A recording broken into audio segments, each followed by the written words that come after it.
Do legacy dealerships really want to sell EVs? So I just went to a legacy auto dealership to look at an EV that they've got there. I walked into the dealership and went straight up to the only EV that they'd got there amongst probably 100 petrol and diesel cars on the lot.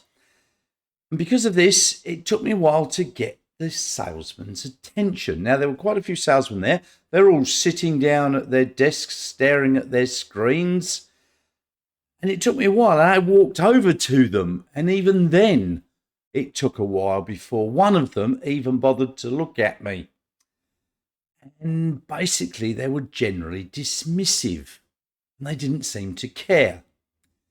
Now, this is not the first time it's happened either. I've been into other places to ask about EVs, and the salesman usually retort something about, oh, they don't know much about the EVs. Well, this dealership was just the same. I started to ask him a question, and he says, we've only had that EV here for a short while, and we haven't learnt about it yet. I mean, really? So I walked out. And they just didn't seem to care. In fact, by the time I got to the front door, the salesman had covered more ground to get to his computer screen and sit down again. You've got to wonder, haven't you? So then I started to wonder, why are so many dealerships of the legacy auto brand just not interested in selling EVs, but rather their petrol and diesel vehicles? Now, this doesn't apply to all dealerships. I've had a couple of good experiences with legacy auto dealerships promoting their EVs alongside the ICE variants.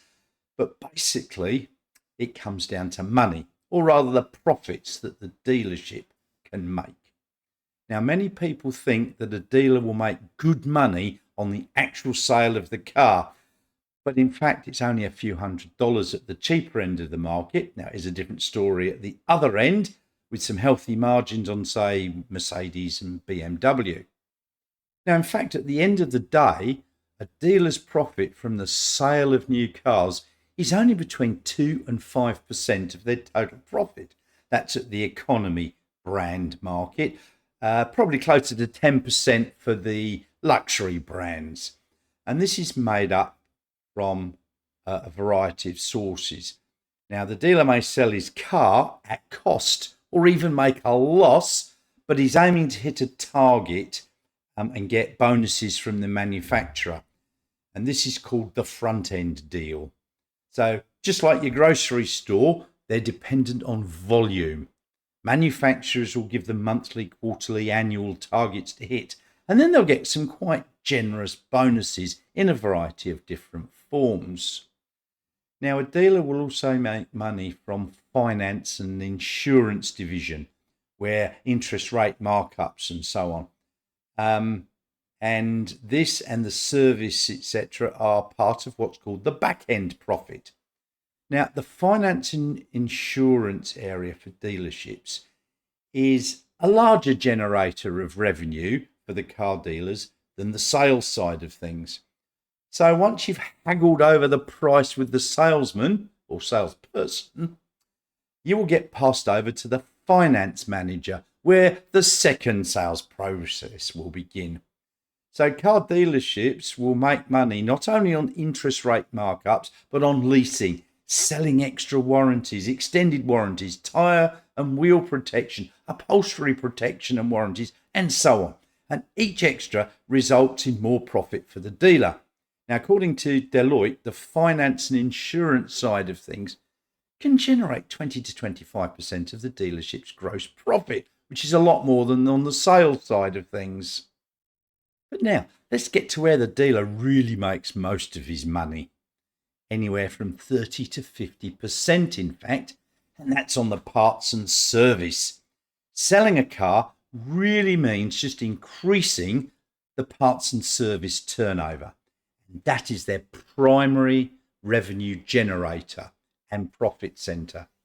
So dealerships actually look at what is called the service absorption. Now, this is the percentage that the parts and service operating gross covers the total expenses of the dealership. So obviously a 100% service absorption means that the service department is covering everything.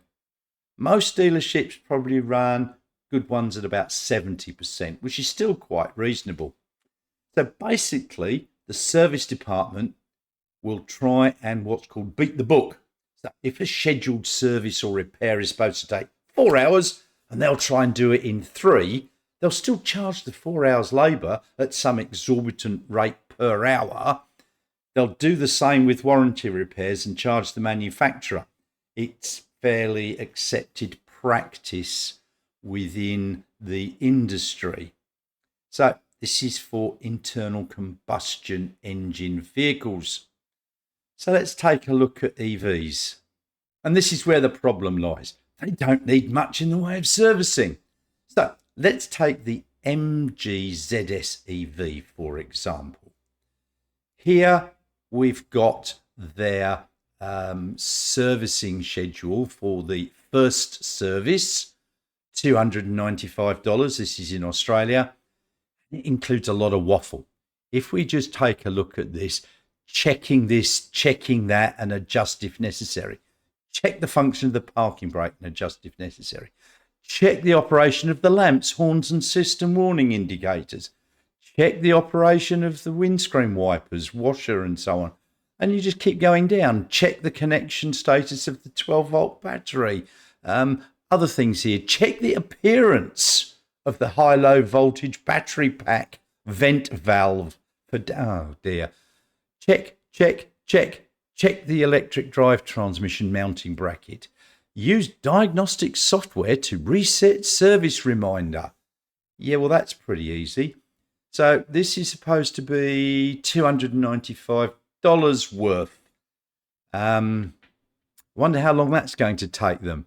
I mean, it doesn't take much to open up the front end, have a look at the battery, have a look at some wiring, have a look at the brakes. Well, there we go, done, half an hour. But $295. Now, BYD is also going along the same lines.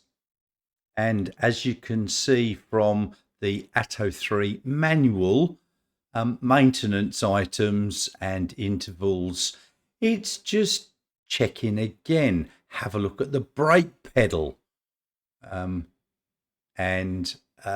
the friction block and disc brake checkup. Just check. Have a look. Really? I mean, look, at the end of the day, okay, some things do need to be done, but Tesla, you don't have to take it in for a service. So BYD is saying that their average service cost is about $299 per year on average, and the price fluctuates depending upon the number of kilometers done. And this is all just to keep the network of car service people happy. It's not a dealership network with BYD, it's My Car Service Centres. And once again, if we were to look at what they were doing there, checking, it's just checking. Well, there we go.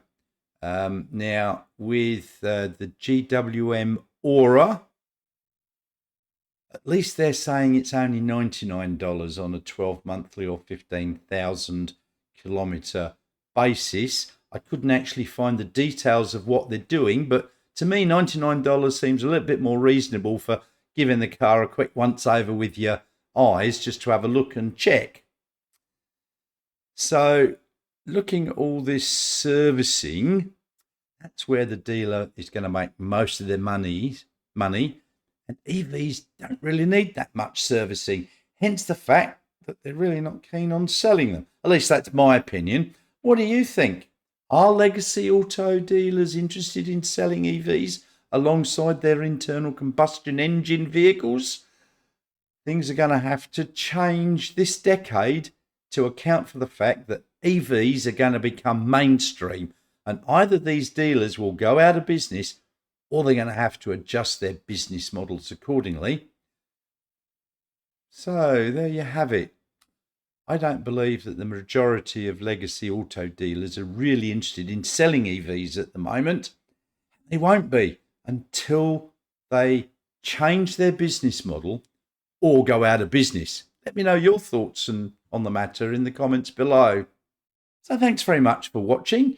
If you could do me a real big favour, click that like and subscribe button below, please. It really will help me.